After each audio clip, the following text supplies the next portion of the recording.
मनोज जरांगे आता मुंबईच्या दिशेने रवाना झालेत। जरांगेंबरोबर मराठा आंदोलक देखील मुंबईच्या दिशेने निघालेले आहेत। सरकारच्या शिष्टमंडळाबरोबर चर्चा निष्फळ ठरल्यानंतर आता जरांगे मुंबईच्या दिशेने कूच करतायत।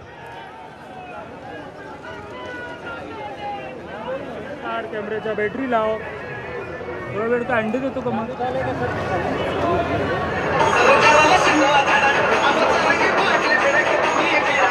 आणि थेट मनोज जरांगेंच्या आंदोलनात लोणावळ्यात मनोज जरांगेंसोबत आहेत आमचे प्रतिनिधी सागर आव्हाड आणि आमचे इतर प्रतिनिधी देखील मराठा आंदोलकांसोबत आहेत। आपण त्यांच्याशी सविस्तर बातचीत करणार आहोत। सुरुवातीला आपण जाऊयात लोणावळ्यात। सागर यांच्यासोबत स्वतः मनोज जरांगे आहेत।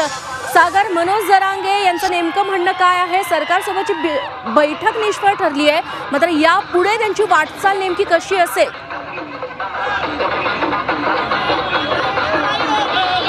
रेश्मा, मी दाखवू शकतो आपल्याबरोबर मनोज जरांगे पाटील आहेत आणि लोकांची गर्दी जी आहे ती मोठ्या प्रमाणावरती आपल्याला पाहायला मिळते। जरांगे पाटील आपल्या भूमिकेवरती ठाम आहेत। जोपर्यंत ओबीसी मधून आरक्षण मिळणार नाही तोपर्यंत मुंबईमधून जाणार नाही। मनोजजी, तुम्ही भूमिका घेतली आहे, जोपर्यंत आरक्षण मिळणार नाही तोपर्यंत जाणार नाही, काय तुमची भूमिका? आरक्षण घेतल्याशिवाय नाही जाणार मुंबईत। काय भूमिका काय तुमची? मी आरक्षण घेतल्याशिवाय आणि माझा समाज हटणार नाही। दोनदा पोलीस येऊन गेले, चर्चा केली, मार्ग बदलायला सांगितलं। आता ते काय करतात मला नाही माहिती, पण मी गोळ्या मनानं मला रस्ते माहीत नसल्यामुळं मला वाटतं चला इकडून जवळ असं।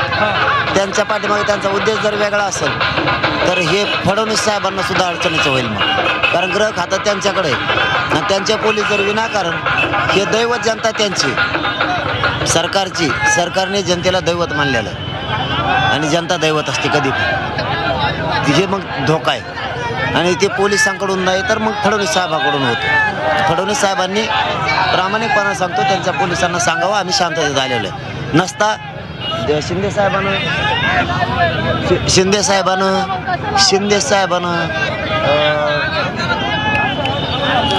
फडणवीस साहेबांनी, अजितदादांनी सगळ्यांनी यावं, मालक ते यावं आणि त्यांनी हा तोडगा आमच्या मागण्याप्रमाणे तातडीने काढावा। आम्हाला काय मुंबईला हौस नाही। मी सकाळपासून विनंती करतो त्याला, तुम्ही या, आम्ही चर्चेला तयार आहेत। आम्ही काय दारं बंद नाही केले म्हणून तुम्ही लोकांना सांगाल ते दारं बंद केलं आम्ही कसं जावं। त्यामुळे त्यांनी मनावर घेणं गरजेचं आहे। जनता त्यांची, हीच जनता त्यांना डोक्यावर घेऊन नाचत, हीच।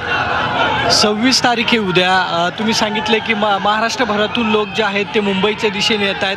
आझाद मैदानावरती परवानगी नाकारली आहे तरी तुम्ही ठाम आहात? हो, मग आमची मुंबई आहे। तुम्ही खोट्या नाट्या सह्या घेऊन ही करणार आणि ते नाकारायचं काय कारण आहे त्यांचं? आमची मुंबई आहे, आमची जनता आहे, आमचे लोक आहेत।